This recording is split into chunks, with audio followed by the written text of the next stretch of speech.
Hi friends, ഇംഗ്ലീഷിലുള്ള രണ്ട് പ്രധാനപ്പെട്ട ഇഡിയംസാണ് നമ്മൾ നോക്കുന്നത്. ആദ്യത്തേത് അറ്റ് സിക്സസ് ആൻഡ് സെവൻസ്.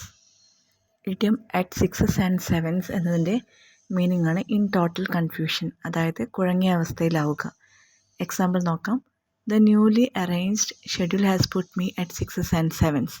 പുതിയതായിട്ടുണ്ടാക്കിയിട്ടുള്ള ഷെഡ്യൂൾ എന്നെ ആകെ ആശയക്കുഴപ്പത്തിലാക്കി.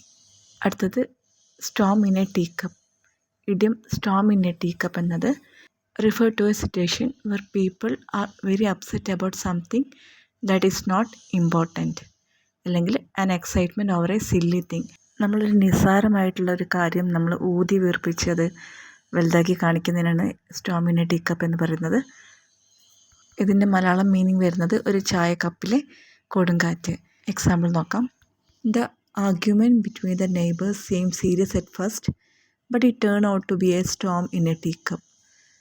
അയൽവാസികൾ തമ്മിലുള്ള തർക്കം ആദ്യം വളരെ സീരിയസ് ആയി തോന്നിയെങ്കിൽ പോലും പിന്നീട് അവർ തമ്മിൽ യാതൊരു പ്രശ്നവും ഉണ്ടായിരുന്നില്ല. നമ്മൾ മലയാളത്തിൽ ഒരു ചൊല്ലുണ്ടല്ലോ, മലമാരി വന്ന എലിമാരി പോയി, അതുപോലെയുള്ളൊരു ഇഡിയമാണ് storm in a tea cup.